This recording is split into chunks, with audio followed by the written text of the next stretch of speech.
27 de diciembre del 2020. Vamos a comenzar con la última sesión del Club de Lectura de este año, que bueno, el año en sí ya sabéis cómo ha sido, pero el Club de Lectura ha sido un poco nuestro retiro y nuestra forma de distraernos una vez al mes, desde el mes de abril, no me acuerdo cuándo empezamos, pero bueno, continuamos con esto, que le hemos cogido el gustillo y nos lo pasamos muy bien.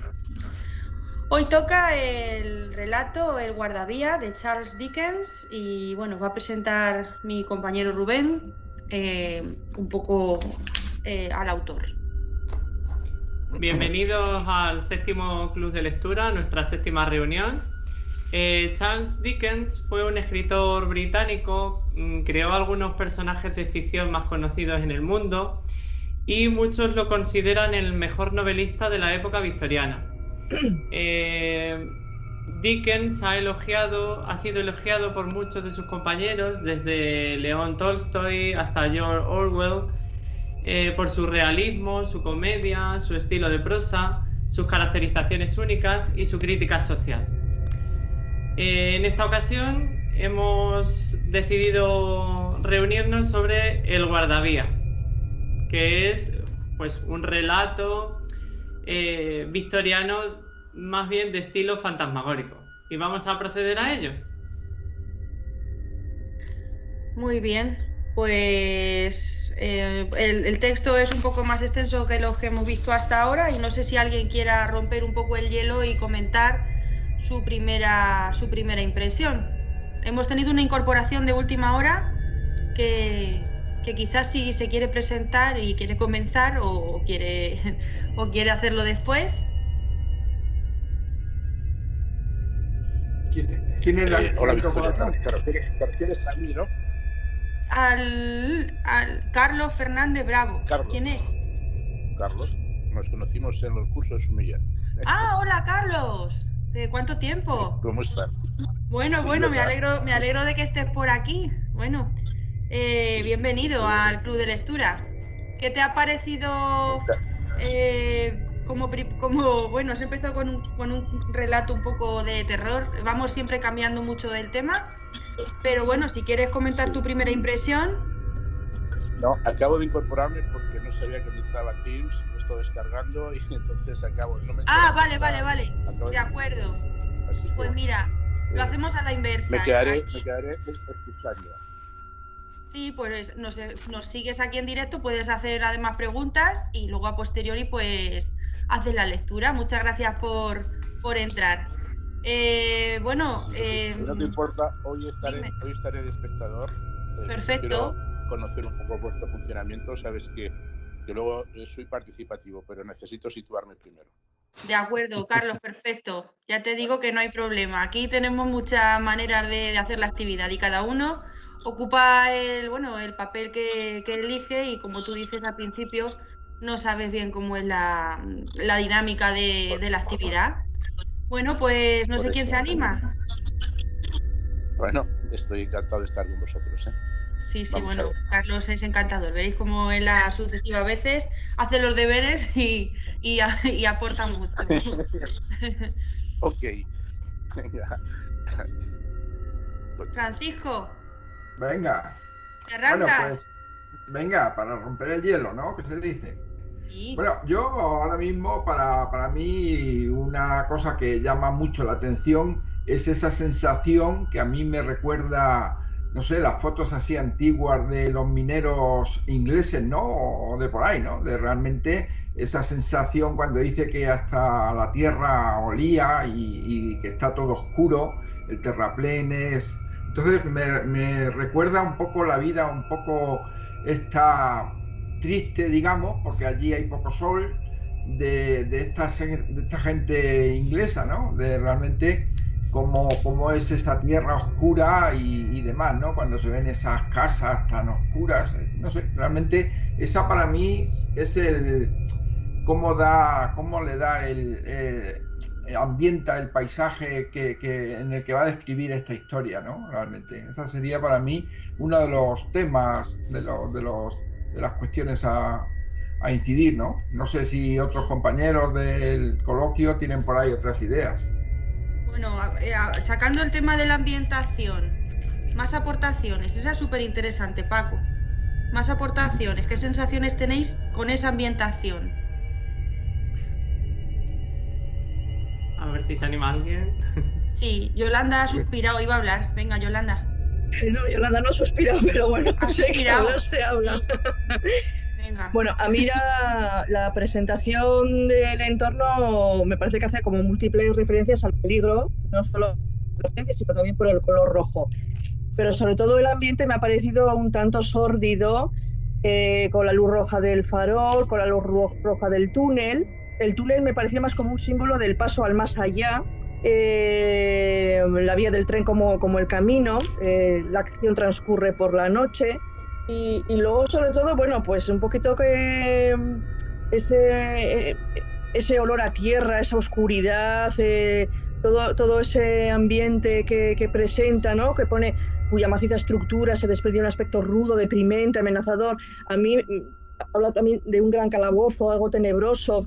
A mí me parece más como una tumba, o sea, como la presentación de lo que va a venir después, ¿no? Que bueno, que el guardavidas se queda ahí el pobre, ¿no? O sea, pero me parece ya como la presentación de una tumba, o sea, me parecía más una tumba que otra cosa. Muy Es un bien. poco en cuanto al entorno.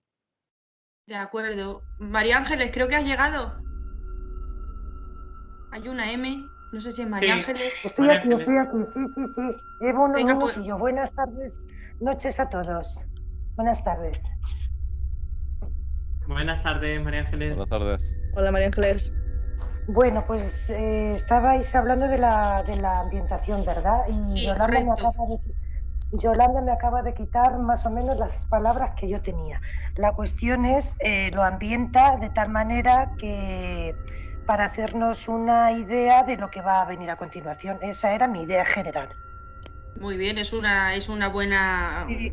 buena percepción. Sí. Sebastián, Sebastián. a ti te dejo para el último, como no hace falta animarte mucho. Ay. Venga, ambientación, Bueno, ¿qué piensas? vamos a ver. Ambientación. Primeramente voy a hacer una introducción sobre el relato en sí.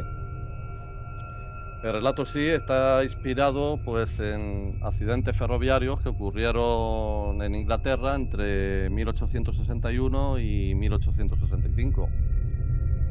El primero de 1861 ocurrió en el túnel de Clayton.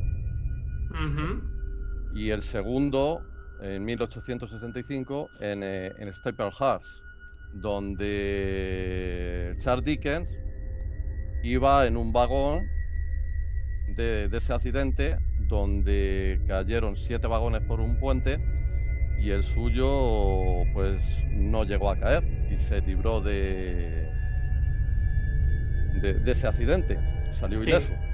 Entonces, a partir de esos accidentes se inspiró Charles Dickens y escribió este relato que tiene título original de Signal Man, el hombre de las señales, por así decirlo, porque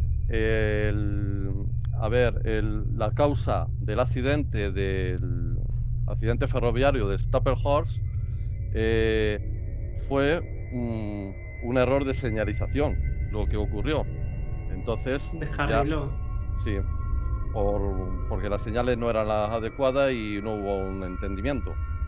Entonces, claro, el título original, como he dicho anteriormente, era de Signal Man. De acuerdo, pues muy interesante. Entonces, en 1866, pues publicó este relato en una revista literaria de All the Year Round. Y posteriormente pues fue publicada en ese año, y este relato también está caracterizado porque, como diría yo, combina el terror y la elegancia que son dos cosas que van prácticamente reñidas, que es lo que yo creo que lo hace tan bueno este tipo de relato. Pues muy interesante tus aportaciones, Sebastián. ¿Me puedes decir de qué fuente has sacado lo del accidente ferroviario en el cual dicen que había un vagón en el que iba Charles Dickens? Digo que es inglesa, es gideonfree.com. Ah, bueno, pues mira, muy interesante tus aportaciones. Luego si quieres te lo paso. Ah, pues sí, luego me lo pasa porque no tenía constancia de que se había basado en una historia real y que además le había llegado tan de cerca. La verdad es que ahí también se le pudo remover un poco la conciencia de ver que había estado al filo de la muerte. Es que hubo 10 muertos. Sí, tuvo 10 muertos y 40 heridos. Sí, es que le impactó mucho. Sí. Bueno, Rubén, retomando el tema de la ambientación, ¿tú qué aportarías? Pues yo voy a aportar lo siguiente, que estaba muy relacionado con lo que ha dicho Yolanda.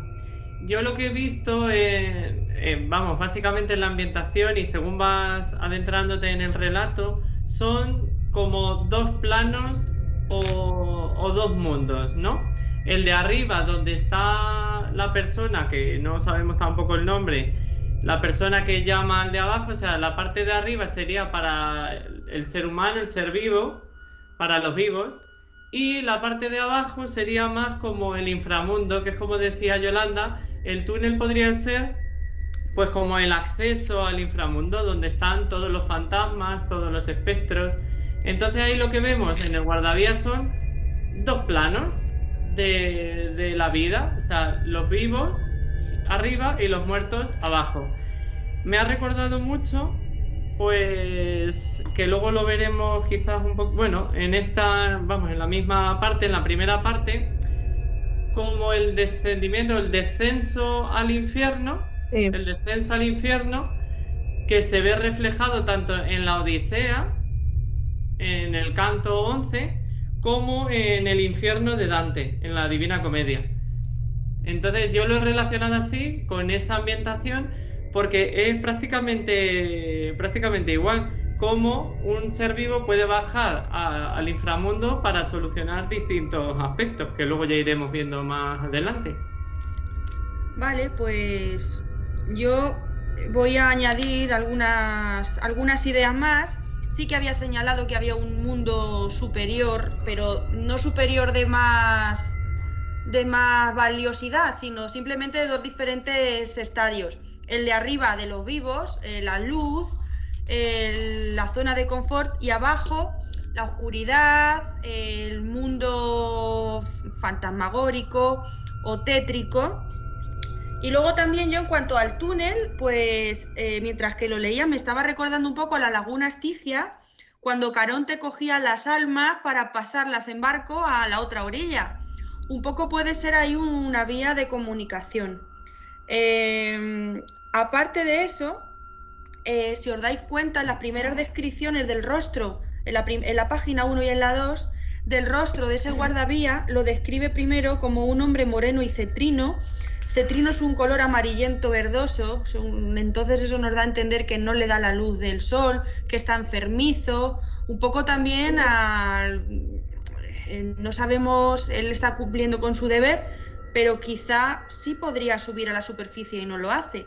Y luego a continuación, en la siguiente página, habla de sus ojos fijos y un rostro saturnino. El rostro saturnino es carácter triste y taciturno, o sea, en la misma descripción sutil con 4 adjetivos nos está diciendo pues un poco que es una especie de hombre fantasma. Él sabe que es real, en algún momento él duda de que sea una persona de verdad o sea un fantasma, no lo recuerdo ahora porque lo marqué, pero tengo aquí tantas anotaciones. Y luego también quería hacer otra apreciación sobre el ambiente en los relatos de terror. Muchas veces la ambientación, una casa, en este caso el túnel, puede considerarse como un personaje más. En los cuentos de Poe o en cualquier relato de terror, hay veces que esa ambientación, ese edificio, ese subterráneo o esa prisión adquieren tanto protagonismo que son como una personificación del terror, de los miedos, y llegan a ser un personaje más a la misma, al mismo nivel de importancia que el protagonista muchas veces, o incluso la atmósfera. Si hay una tormenta, puede considerarse incluso como un personaje más, porque está influyendo en todos de manera muy llamativa. Entonces, bueno, yo creo que ahí lo podía dejar en cuanto a la ambientación. Otra cosa, la luz roja la ha mencionado Yolanda antes, pero tenemos dos luces, la blanca y la roja. ¿Veis algún simbolismo aparte del rojo, en el blanco, en el contraste? ¿Queréis aportar algo?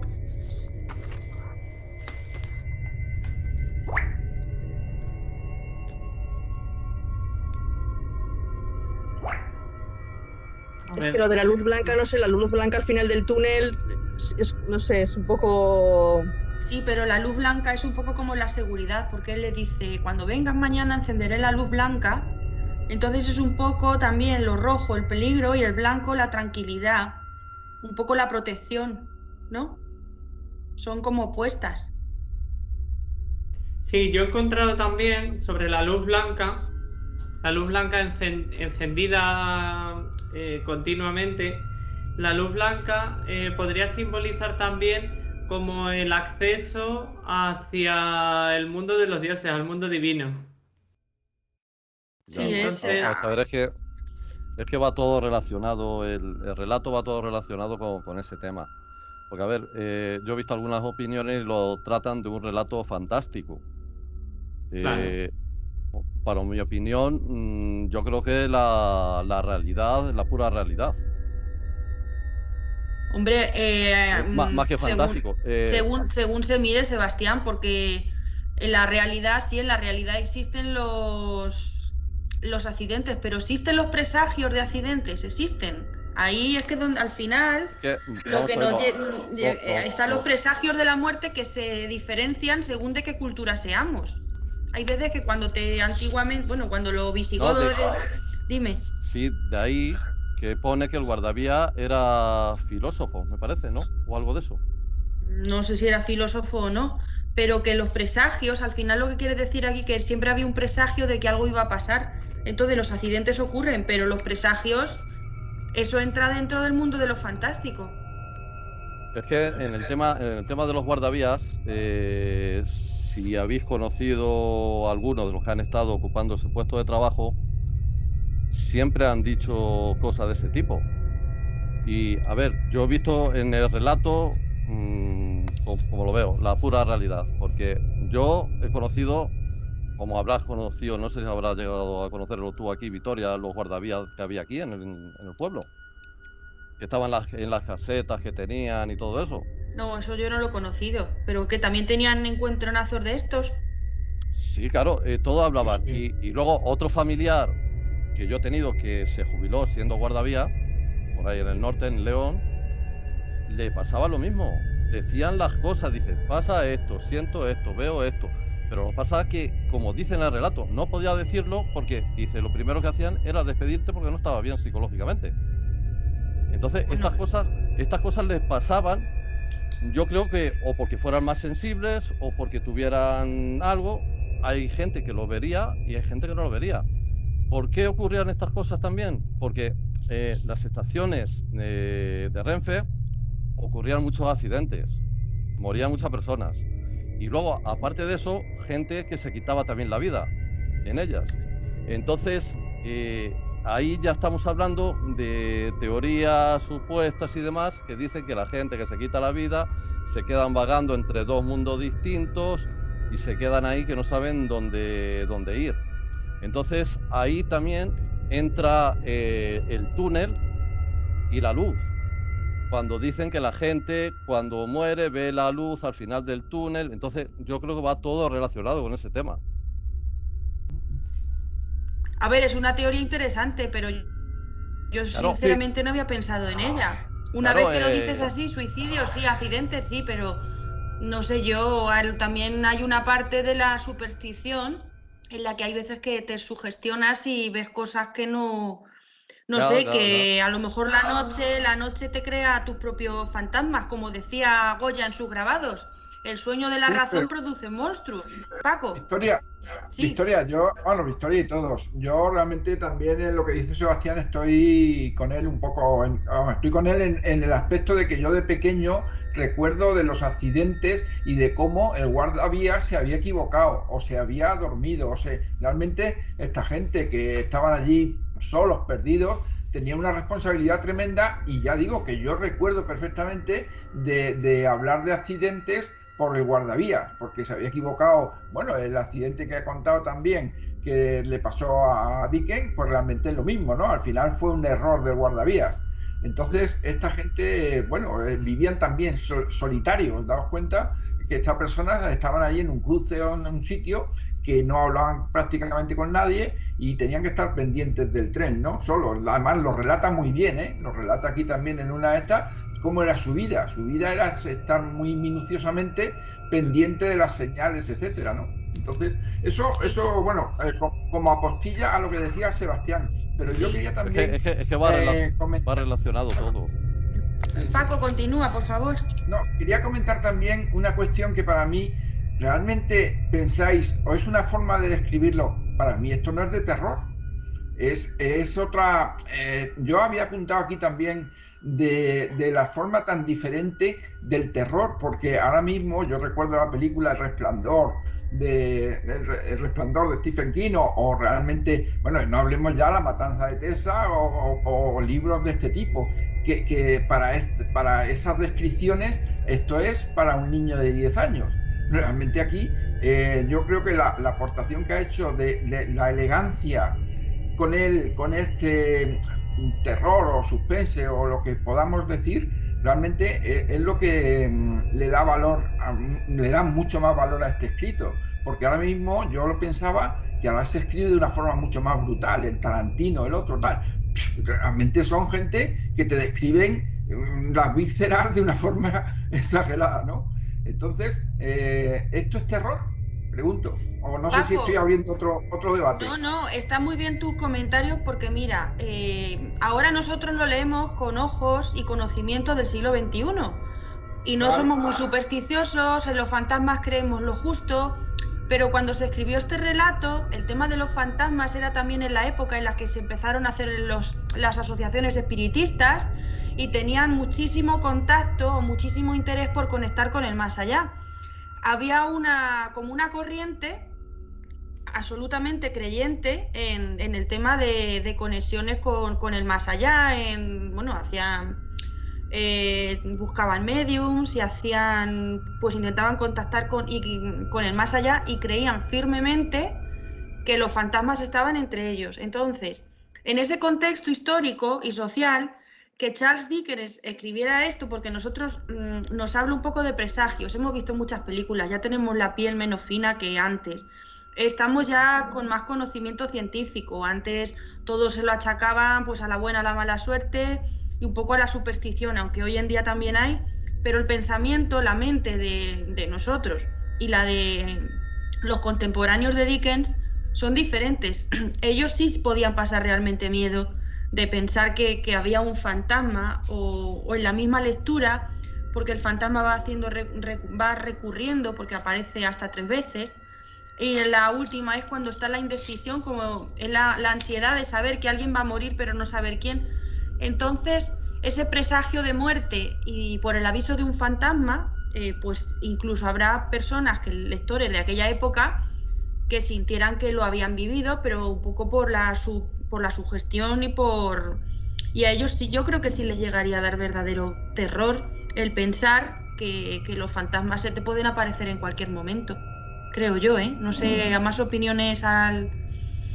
Sí, lo veo correcto. No, pero puede haber más interpretaciones porque estamos entrando... Además es un terror psicológico, porque aquí el miedo, el terror está como un poco al final, que el lector y los personajes saben que alguien va a morir. Entonces ahí está un poco el terror. Lo que no sabíamos era quién iba a ser. Quizá nadie pensaba, ni los propios personajes, que iba a morir el guardavías, porque hasta ese momento los que habían muerto eran gente externa, era gente que venía a través de ese túnel. Entonces, bueno... En el relato que está el narrador, el guardavías, y luego a última hora que entra el maquinista, ¿no? Sí, el maquinista, claro, y más gente, cuando él se acerca al accidente. Sí. Bueno, ahí hay más gente, pero luego ya... Al final habla el maquinista. Y bueno, primero habla el señor este que va, habla primero con una persona que está allí y le dice, tienes que hablar con el maquinista, o sea que hay varias personas más. Sí, ya cuando empieza que hay la aglomeración, ¿no? ¿Ha pasado algo? No sé qué. Sí. Ahí aparecen algo más. Sí, y luego también hay un gesto, una línea, hablando de la elegancia que ya hemos mencionado por 2 veces, cuando Charles Dickens, para dar a entender que el cuerpo está bastante deteriorado, sí que le aclara que dicen, cuando están hablando de si lo reconoce o no, le dice, lo reconocerá si le conocía, señor, dijo el hombre que llevaba la voz cantante, descubriéndose solemnemente y levantando la punta de la lona, porque el rostro está bastante entero. Ahí, en 2 oraciones, sutilmente y con muchísima delicadeza, te está diciendo que el cuerpo está hecho polvo, pero que levanta un piquito de la lona para que le vea el rostro, que está bastante entero. Entonces, la verdad es que tiene una pluma que hila muy fino, pero a la hora de describir justo, imaginaros lo que está describiendo y cómo lo hace. Sí. A mí sí me parece que el relato tiene, que sí que vamos, que es un relato de terror y que mantiene además mucha tensión, tiene despierto el interés desde el principio, porque ya comienza ahí abajo, ahí abajo, que es ya casi como termina, ¿no? Entonces, que un relato comience ahí abajo, está ya creándote como una expectación, pues qué pasará, ¿no? Ahí abajo. Y luego, en relación, por ejemplo, a los personajes, es que a mí me parece que el guardavía es un personaje muy, muy interesante, porque su descripción física, por ejemplo, recuerda más también a un espectro. O sea, según vas leyendo, no sabes muy bien si el espectro es él, si... No sé, hace una presentación, como decías, muy sutil, ¿no? Y muy, muy curiosa. Su descripción física me dejaba muy desconcertada. Luego ves que es un hombre culto porque ha estudiado mucho, que es muy meticuloso en el trabajo. El presentar también el relato como en tres noches me recordaba mucho a los 3 fantasmas del cuento de... Bueno, los 3 fantasmas de la Navidad. Me hacía eso como alusión, ¿no? al relato anterior, ¿no? Y luego el narrador protagonista, bueno, una persona escéptica ante las explicaciones del guardavía, pero que a la vez es también curiosa por conocer más. O sea, ese interés ya en la época sobre los fantasmas y sobre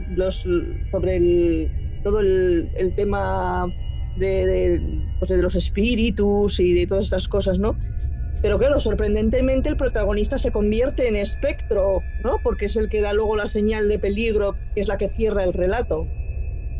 Oye, hablando del narrador, hay un párrafo que dice, le rogaba que viese en mí simplemente a un hombre que, confinado toda su vida entre estrechos límites y finalmente en libertad.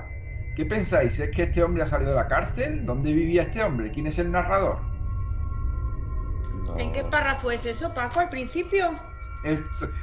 Pero yo creo que define dónde está el guardavías. ¿En la segunda hoja dónde, Paco? ¿A mitad de arriba, mitad de abajo? Donde está situado, que está como estuviera encerrado yo creo que lo que Paco se refiere es a que está hablando el narrador, pero está describiendo cómo está el guardavías. O sea, que está siempre en confinamiento. Está confinado en un sitio y de ahí no sale. Sí. Bueno, aquel era un puesto solitario, dije. O sea, hay un par... sí, ya lo tengo. Sí. Y claro, después él dice, y le rogaba que viese en mí simplemente a un hombre que, confinado toda su vida entre estrechos límites y finalmente en libertad. Yo no sé aquí... Pues yo creo que quizá aquí se refiere a que es su zona de confort. Él está bien ahí, creo que puede ser eso. Cuando estás confinado y te acostumbras a estar encerrado, te acomodas, creo yo que puede ser esa libertad entrecomillada. Podría ser eso, una especie de adaptación, que él en ese espacio conocido de su rutina, que él sepa todo lo que tiene que hacer, cuándo y cómo, quizá para él eso es la libertad. Puede ser, ¿no? Sí. Pero sí es interesante. Yo quería rescatar lo que ha dicho Yolanda, porque me ha parecido muy interesante y yo he llegado casi a la misma conclusión. ¿No pensáis que el guardavías es el espectro en realidad? Lo podemos ver perfectamente. Bueno, cuando dice, por ejemplo, en la descripción del guardavías, ¿no os dais cuenta que nunca se le ve? Bueno, en la descripción que hace el guardavías del espectro, ¿no veis que nunca se le ve la cara?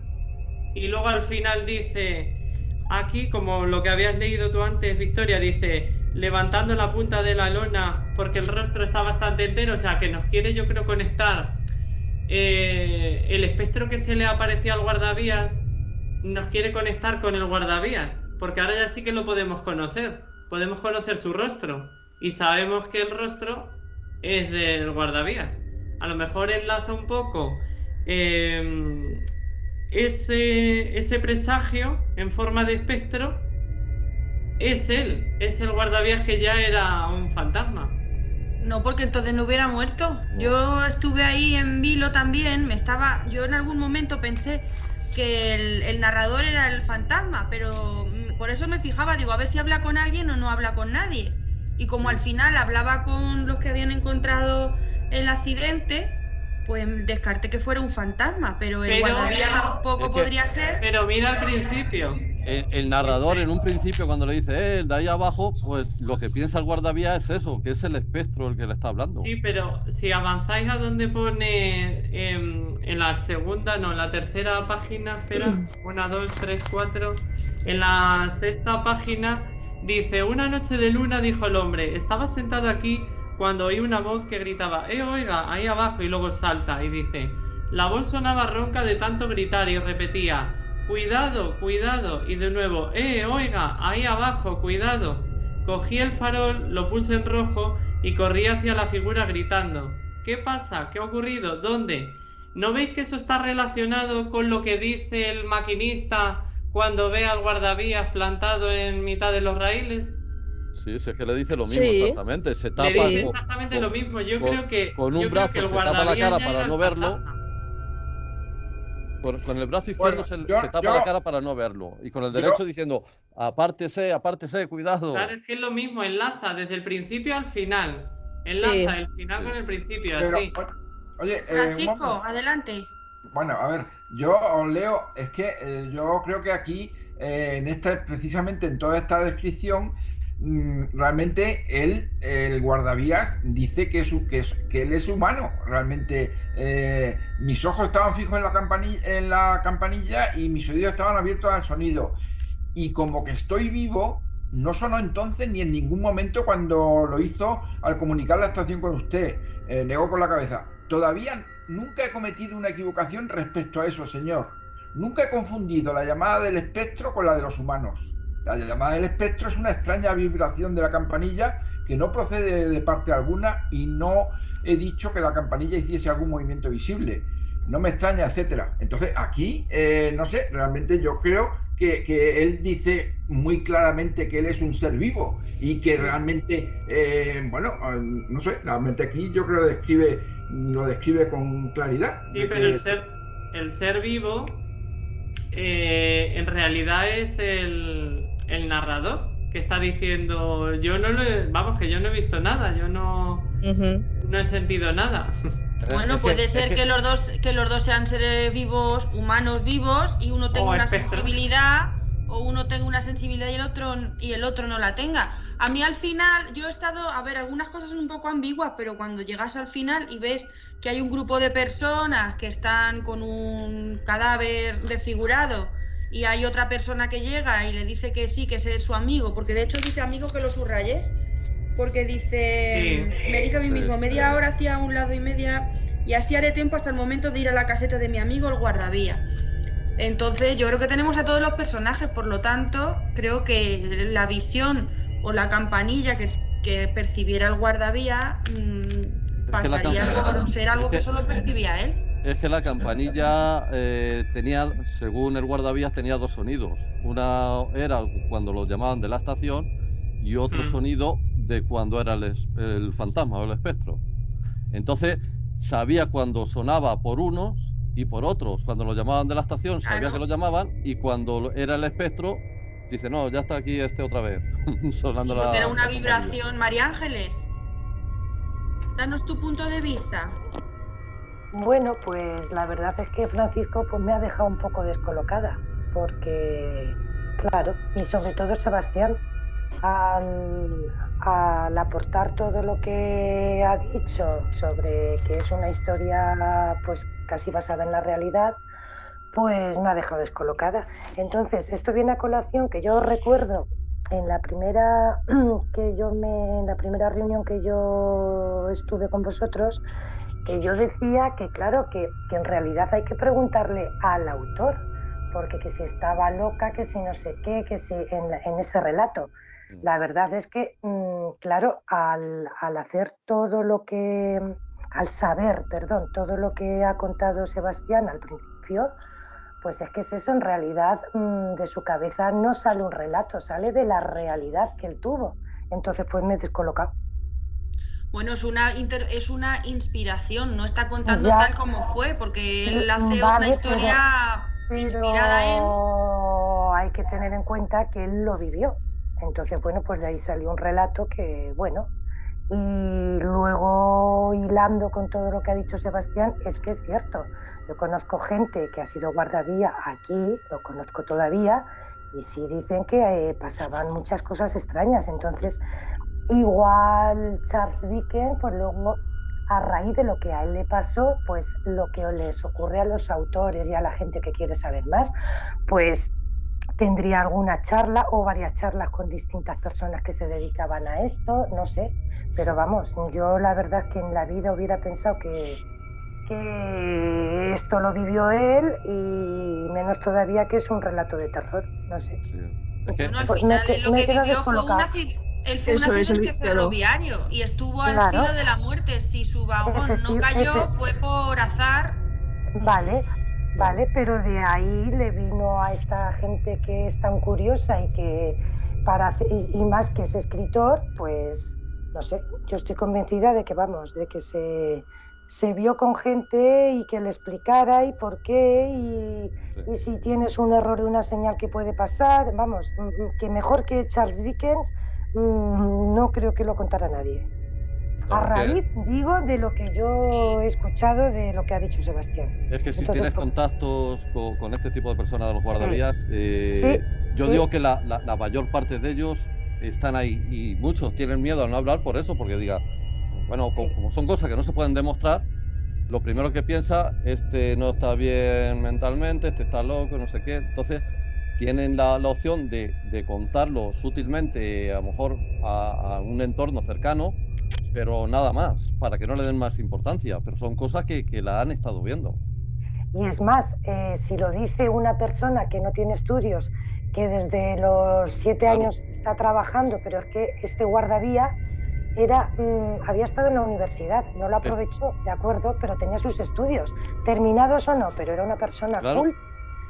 Por eso recalca Charles Dickens en el relato que era estudiante universitario de filosofía, para que no cojan y digan, bueno, es una persona que no entiende de nada, prácticamente pues le han dicho esto o ha visto esto y no, pero claro, dice, tratándose de una persona ya con un poco de cultura, dice, pues ya hay que más o menos sopesar lo que está diciendo.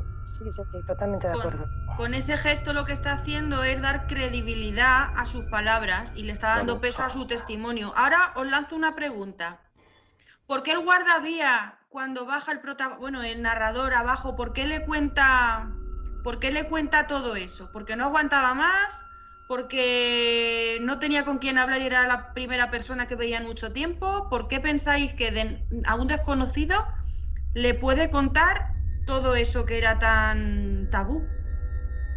Pero Es que lo confunde, ¿no? Realmente creo que lo confunde, porque realmente para mí lo confunde precisamente con esa persona que él le tiene temor y que se le apareció en aquella ocasión, ¿no? Realmente Sí. eso realmente lo dice en el relato, yo creo, ¿no? Realmente dice, es que, ¿quién es usted? O sea, realmente parece como que se piensa que es cuando el espectro, él. Sí. Sí, porque a lo mejor era como para salir de dudas, ¿no? Para Claro. ver si era o no era. De hecho, yo creo que en una ocasión dice que llega a tocarlo o no sé qué para ver si era o no era. Hay una vez que se dan las manos los dos. Sí, porque... Que me chocó también que se dieran las manos. Porque en la entrada del túnel me parece recordar también haber leído que el guardavías y que llegó en un momento e intentó tocar al espectro cuando estaba tapándose el rostro y todo eso, y entonces se desvaneció. Me parece que viene también por ahí en el texto. No sé, hay una vez que le dice... No sé ahora mismo dónde. Una vez le dice el narrador, le dice, me mira, dije con sonrisa forzada como si me temiera. Dice, no estaba seguro, me respondió, de si lo había visto antes. ¿Dónde? Señaló la luz roja que había estado mirando. Allí, dije. Mirándome fijamente, respondió sin palabras, sí. Mi querido amigo, ¿qué podría haber estado haciendo yo allí? De todos modos, sea como fuere, nunca he estado allí, puede usted jurarlo. Un poco era como salir de dudas. Y sí, puede ser que la respuesta sea esa. Le dice que si le cuenta la historia para ver si... O sea, ahí lo que si pasa era él o no. Que también tuvieron ahí dos accidentes de una muchacha que muere en un vagón y otro accidente, me parece recordar que... Y claro, hubo un primer accidente y la segunda vez que vio al espectro paró el tren y bajó una joven muerta ya prácticamente del vagón. Sí. Entonces yo pienso que el guardavías estaba viendo todo lo que estaba ocurriendo, pero lo que no vio fue su muerte, que era de lo que realmente le estaba avisando también el espectro. Claro, pero es que hasta que no pasaba algo, él no sabía lo que iba a pasar, solo sabía que iba a haber una tragedia. Él estaba viendo, dice, va a pasar algo, pero él lo que no se imaginaba nunca, que lo que le estaba diciendo era, le estaba anunciando la muerte de él. Pero para la muerte de él estuvo una semana con el presagio, o sea que a él le duró muchísimo más ese tiempo porque le tocaba a él. Sí. Porque el propio presagio es el señor vivo que le hace los mismos gestos y las mismas palabras, ¿no? Sí, es como que el vivo se convierte en espectro y el que parece que es un espectro por su aspecto físico está vivo. No sé, a mí me parece que juega mucho con las dos personalidades, ¿no? En ambos protagonistas. Sí, hay un cambio de rol. Sí, son como vivos y muertos en diferentes momentos. Bueno, es una manera de verlo, no lo sé. Sí, tiene muchas interpretaciones, sí. Lo que está claro que el guardavías a él lo confunde al principio y lo dice muy claro, ¿no? Cuando le dice que me mira, dije con una sonrisa forzada como si me temiera. Dice, no estaba seguro, me respondió de si lo había visto antes. ¿Dónde? Señaló la luz roja donde estaba mirando, allí. Y mirándome fijamente respondió, asintió con la cabeza, sí. Entonces realmente está claro que el guardabujas es que lo ha confundido con el espectro. De hecho, a lo mejor es que está un poco obsesionado porque desde que lo vio, pues le ha parecido, al verlo desde lejos, etcétera, pues le ha parecido que era el mismo, que era otra vez el espectro, ¿no? Y en este caso era real, ¿no? Sí, también hay un momento en el que le dice, ¿por qué me dijiste esas palabras? Lo de sube, oiga, ahí abajo, ¿por qué y dice el narrador dice que no está seguro que le dijera exactamente esas palabras. Y el guardavías le dice que sí, que le ha dicho exactamente esas palabras. O sea, es como una idea fija de algo que no sabe por qué el narrador lo ha dicho exactamente con las mismas palabras que se repetían una y otra vez en la mente o delante de la vista del guardavías.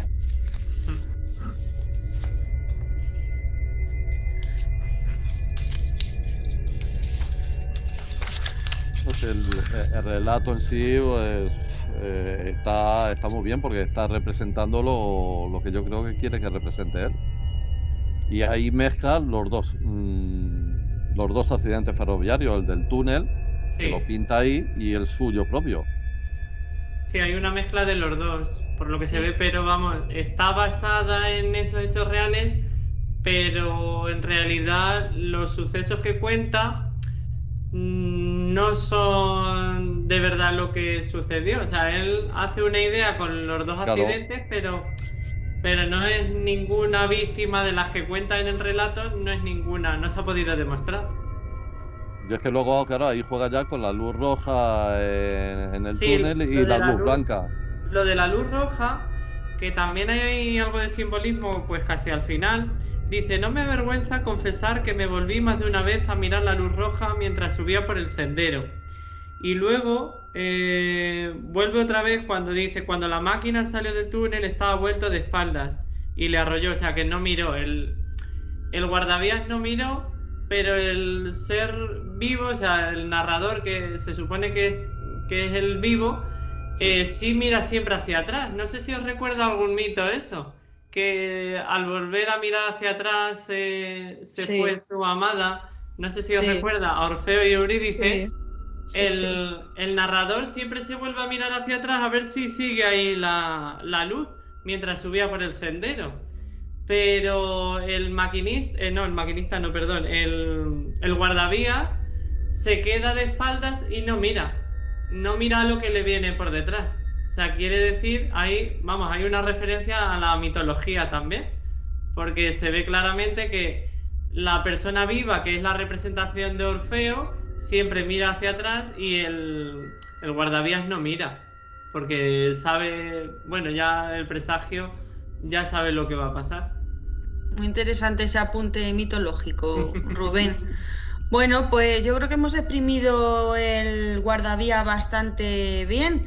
Si alguien quiere decir alguna última impresión o si queréis que presentemos el relato de la próxima reunión, ¿qué os parece? Si queréis decir algo finalmente o damos paso a la presentación del siguiente. Ese relato yo creo prácticamente lo hemos dicho casi todo. Bueno, siempre quedan cosas, pero pero bueno, yo creo que hemos sacado bastante y hemos hemos profundizado en algunas creencias de la época y siempre contextualizando un poco, diferenciando a nosotros como lectores de ahora a los que fueran contemporáneos de Dickens. Bueno, pues Rubén nos va a presentar el relato que hemos pensado para la siguiente reunión. Adelante, Rubén. Bueno, pues para la siguiente reunión, que será la 8ª reunión del Club de Lectura, hemos decidido que vamos a leer The Yellow Wallpaper, que es el papel amarillo o el tapiz amarillo en algunas traducciones, de la escritora norteamericana Charlotte Perkins Gilman, que no sé si la conocéis. Bueno, fue una intelectual estadounidense y muy activa también en los derechos civiles de las mujeres, y bueno, creo que os va a sorprender este relato. Es totalmente distinto. Sí. Yolanda ha dicho algo por ahí. Sí, que es buenísimo ese relato, buenísimo. Pues es el que va a tocar. Bueno, normalmente también queríamos hacer una apreciación más. Desde que empezamos con el club de lectura, siempre vamos alternando autor masculino o, bueno, hombre, mujer, salvo en esta ocasión, que las dos últimas veces llevamos 2 escritores continuos. Ahora las 2 siguientes sesiones serán 2 escritoras y bueno, en este caso, por ir más o menos equilibrados, pues nos toca esta maravillosa escritora y este magistral relato breve, pero que os va a golpear bastante fuerte y va a sacar, va a poner sobre la mesa temas muy delicados que, bueno, y además luego hablaremos de logros que se obtuvieron a favor de la mujer a raíz de la publicación del relato. Y bueno, en cuanto a fechas, no hemos dicho ninguna, pero bueno, más o menos será durante pues no sé, dentro de un mes aproximadamente. Luego haremos alguna consulta con Yolanda, que trabaja un domingo al mes. No es que solo trabaje un día al mes, sino que le toca un domingo. Pero Y ya cuenta, nos dirá cuándo. cuenta con ventaja porque ya se lo conoce y se lo ha leído. No, pero hace otra lectura. Sí, es que es muy difícil que haya algo que no hayamos leído alguno de nosotros. Así que bueno, lo que ya quería decir para finalizar es que bueno, que próximamente en el blog haré una reseña sobre este maravilloso libro de haikus, escrito por Antonio Ballesteros, escritor, profesor de la UNED de Madrid, bueno, y un crack en cuanto a escritura y conocimientos de literatura a todos los niveles. Se llama Palabras de Sándalo, Sandalwood Words, porque tiene una parte en castellano y otra en inglés. Y bueno, próximamente haremos la entrada en el blog para, bueno, pues para darlo a conocer. Y ya si queréis nos despedimos. ¿Alguien quiere decir algo más? Nos despedimos, pero que no se vaya la gente, ¿no? Bueno, venga, pues nada. Rubén, despídenos. Muchísimas gracias por haber estado en el 7º Club de Lectura. Os esperamos en el próximo.